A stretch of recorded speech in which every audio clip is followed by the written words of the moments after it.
very last State of the Union address.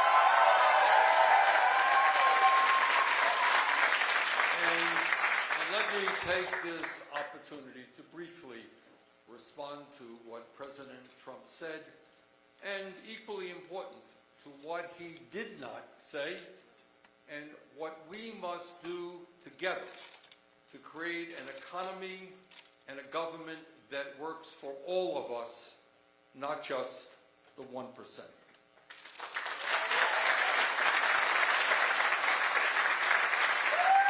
As all of you know, tonight and on many other occasions, President Trump has told the American people that the economy today is booming like it has never boomed before.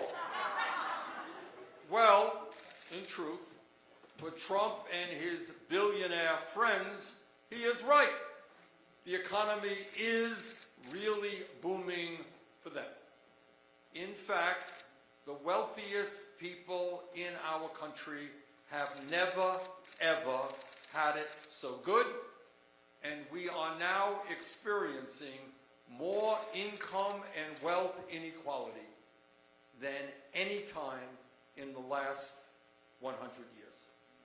In America today, the 3 wealthiest people in our country own more wealth than the bottom half of American society, while at the same time, 500,000 Americans are homeless, including 30,000 veterans. In America today, the top 1% earn 49% of all new income, while half of our people are living paycheck to paycheck, struggling to pay the rent, to put food on the table, to provide child care for their kids, or even to go to the doctor. In America today, hundreds of thousands of bright young people cannot afford to go to college. Millions are struggling with outrageous levels of student debt. All the while, President Trump wants to make massive cuts to Pell Grants and other educational programs. And this is what Trump really means when he talks about a booming economy. This is what he really means. Since he has been in office, billionaires in America have seen their wealth increase by $854 billion, a 37% increase. In other words, the very, very, very rich are becoming even richer. Meanwhile, wages for the average American worker have gone up by all of 17 cents an hour over the past year after adjusting for inflation, an increase of less than 1%. Here is Trump's booming economy, a 37% increase in the wealth of billionaires, a 1% increase in real wages for American workers. And thanks to Trump, for the first time in the history of this country, this is quite unbelievable, but billionaires now pay a lower effective tax rate than the average working person in this country. Do you believe that? And profitable corporations like Amazon did not pay a nickel of federal income taxes last year, while they're owned by the wealthiest person in America. When Donald Trump was a candidate for president, he promised the American people that the wealthy would not benefit at all under his tax plan. We all remember that. Not the wealthy will not benefit. In fact, only the middle class and working families would benefit from his tax plan. He lied. As President, Trump signed a tax bill that provides 83% of all benefits over a 10-year period to the top 1%. Donald Trump said he would protect manufacturing jobs in states like Michigan, Wisconsin, Ohio, Indiana, and Pennsylvania. He lied. Since Trump has been in office, over 170,000 American jobs have been shipped overseas. We are now in a manufacturing recession. And the NAFTA 2.0 deal that he recently signed will not prevent a single corporation from shutting down factories in the United States and moving them to Mexico, where workers are paid less than $2 an hour. We can and will do much better than a Trump-negotiated trade deal.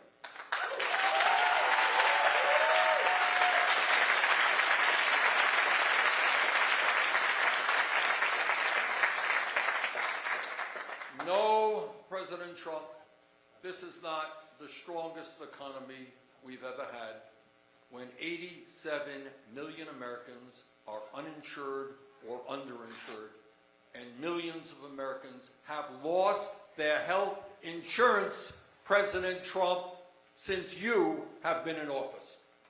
This is not a booming economy when the pharmaceutical industry continues to rip off the American people by charging us the highest prices in the world by far for prescription drugs, and when 1 out of 5 Americans can't afford the medicine their doctors prescribe. Can you imagine that?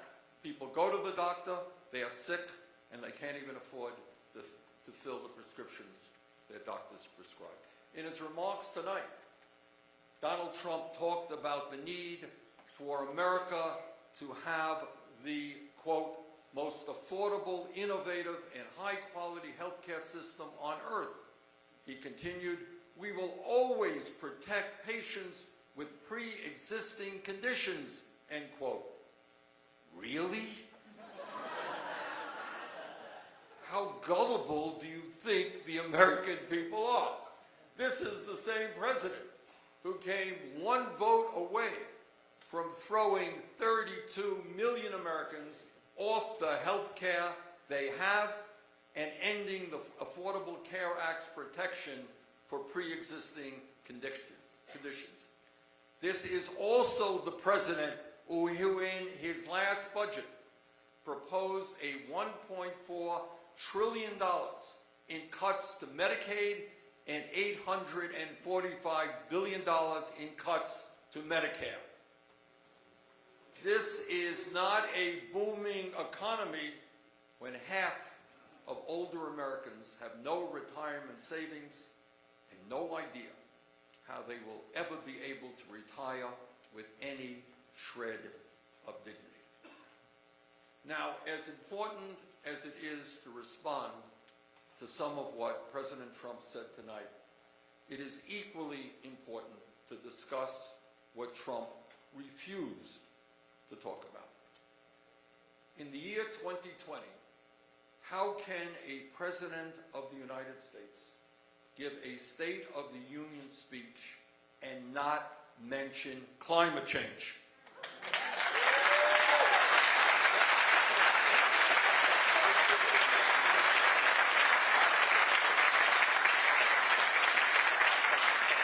How do you give a speech, State of the Union speech, and not mention climate change when the leading scientists of the world tell us that climate change is the greatest existential threat facing humanity, and that they, as scientists, have actually underestimated the speed and the severity in which climate change is wreaking havoc on our country and the entire world? I did not hear President Trump say one word about what it means when Australia is now on fire because of severe drought, and about the unprecedented level of flooding and extreme weather disturbances that we are experiencing. And he failed to talk about how many American communities could be underwater in the next century as a result of rising sea levels. By ignoring and, in fact, exacerbating the crisis of climate change, President Trump is turning his back on the children of America and on future generations, and dooming them to live in a planet increasingly unhealthy and uninhabitable. It is truly sad that we have a President of the United States who lacks the courage to stand up to his billionaire friends in the fossil fuel industry. Tonight, I didn't hear Donald Trump say one word about gun violence or the epidemic of mass shootings that we have experienced in recent years. Together, the American people want strong policies to end gun violence, not subservience to the NRA.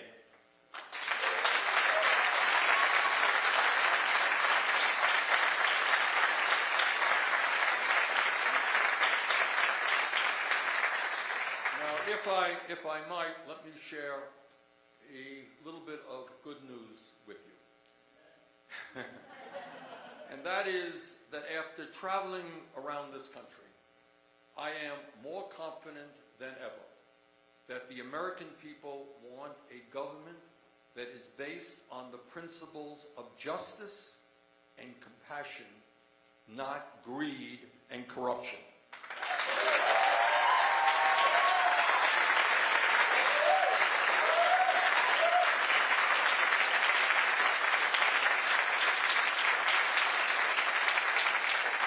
Instead of throwing 32 million Americans off of their health insurance, as Trump wants to do by repealing the Affordable Care Act, the American people understand that health care is a human right and not a privilege.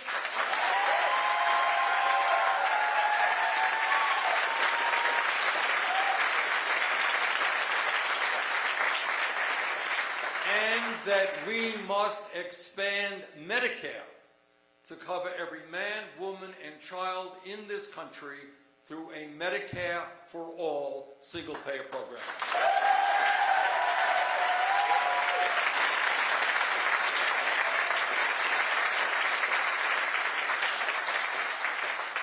Now, Donald Trump may not like government health care, but Medicare is the most popular health insurance program in this country, and the time is long overdue for expanding it to cover all of our people.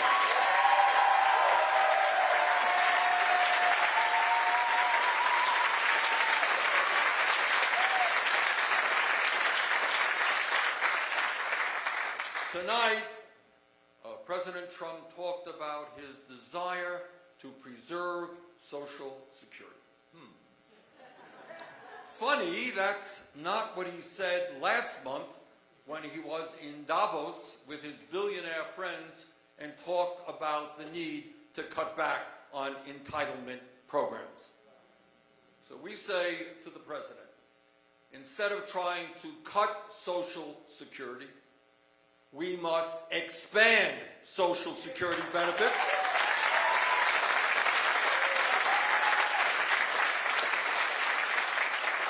So that every senior citizen in this country can live with the dignity they deserve, and every American with a disability can live with the security they need.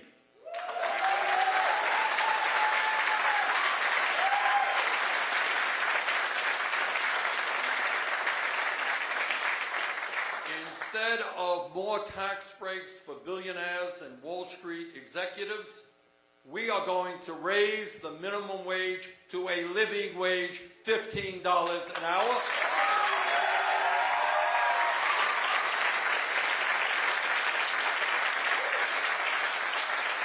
We are going to provide equal pay for equal work.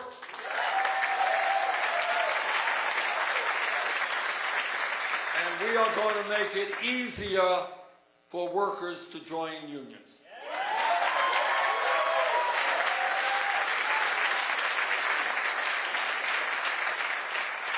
Instead of giving massive tax breaks and subsidies to the fossil fuel industry, as Trump is doing, we are going to enact a tax on Wall Street speculators so that we can make public colleges and universities tuition-free and cancel all student debt in America.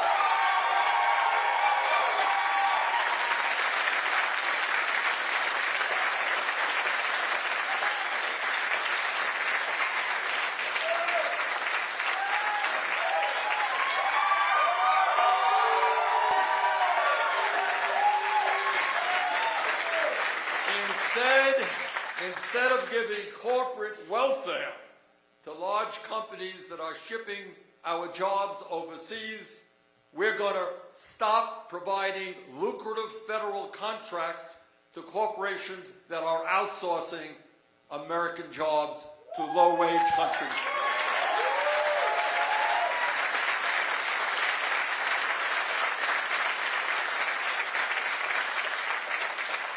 Instead of demonizing the undocumented, we are going to pass comprehensive immigration reform and a path toward citizenship for the undocumented.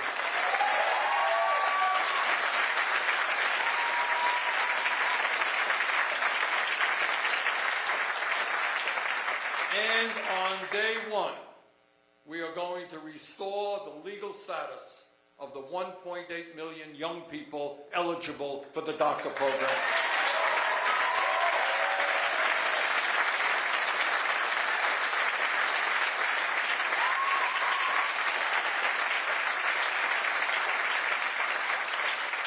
And in the richest country in the history of the world, we must not continue having more people in jail than any other country on earth because of a broken and racist criminal justice system.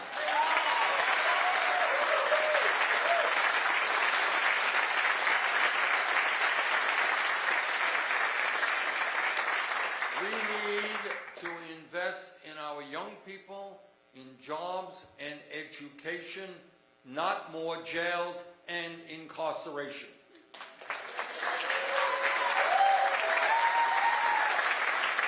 And when we talk about criminal justice reform, we need to end the so-called war on drugs and legalize marijuana in every state in this country.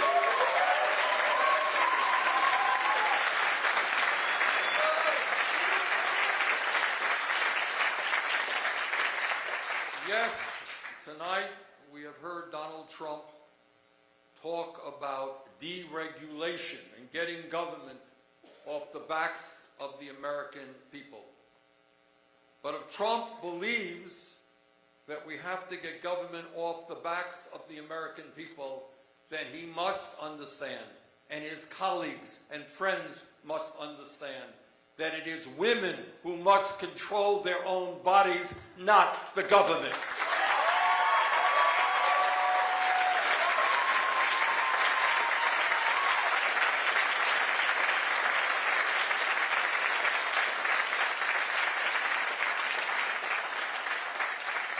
If we are serious about transforming our country, if we are serious about rebuilding the middle class, if we are serious about economic, racial, social, and environmental justice, we must end the divisiveness that Donald Trump is fomenting.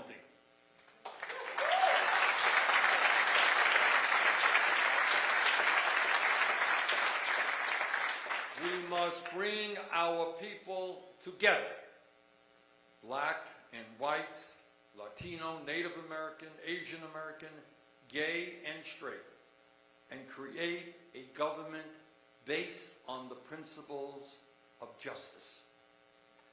This is an unprecedented moment in American history. Let us go forward together. Thank you all very much.